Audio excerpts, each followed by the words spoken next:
Okay, so to summarize all of these low-level network attacks, we first started by talking about 3 classes of attackers. Off-path attackers cannot see or modify packets. On-path attackers can see the packets, but they can't modify. And a man in the middle can see and modify packets. And all 3 attackers can spoof packets by lying about their source. Then we saw 2 protocols, ARP and DHCP, with similar vulnerabilities. ARP was for translating local IP addresses to MAC addresses.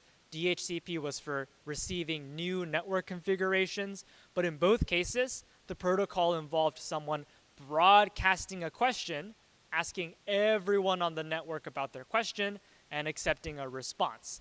So in both cases, an attacker in the local network can respond with a spoofed, incorrect, malicious value.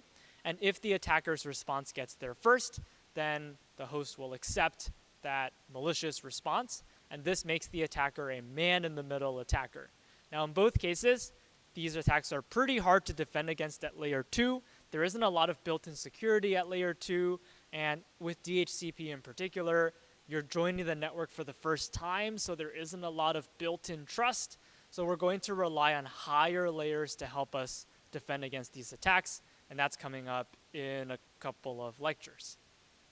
Then we talked about WPA, which is the protocol for encrypting Wi-Fi wireless connections at layer 2. And we talked about the WPA handshake in both naive and optimized form. And the handshake, I think, is the most complicated part of this topic. So if you look at the handshake and follow the steps, that's probably the most important thing here. And remember that WPA PSK, the first version we saw, uses a password to derive a key in blue, and then the key in blue and the nonces derive a key in purple. And we saw 3 different attacks on WPA PSK. And in WPA Enterprise, we instead had a third-party authentication server that derived the PSK instead of deriving it based on the Wi-Fi password, and this solved the attacks that we talked about. So that's it for low-level network attacks, and coming up next, we'll move up to layer 3 and beyond.